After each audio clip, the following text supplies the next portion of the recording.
Magandang umaga mga kapremyo. Sa mga naghahanap dyan ng repo unit, meron tayo ngayong Sniper 155 keyless. Quick review lang tayo mga kapremyo. Una, dito muna tayo sa flaring ng motor.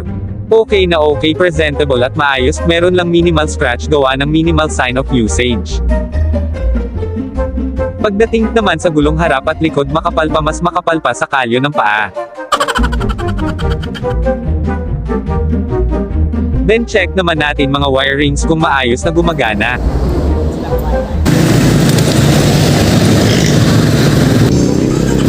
Push starter tools.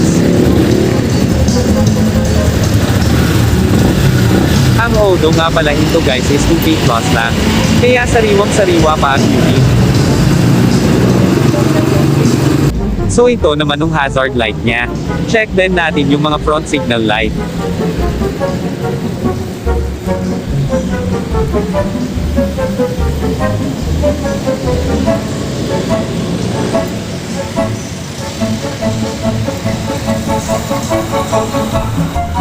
So ayun, gumagana naman magkabila ang signal light. Sunod naman natin yung busina. Ayan, napakinggan nyo naman, malakas na malakas pa. Pagdating naman sa passing lights at high and low beam, okay na okay din.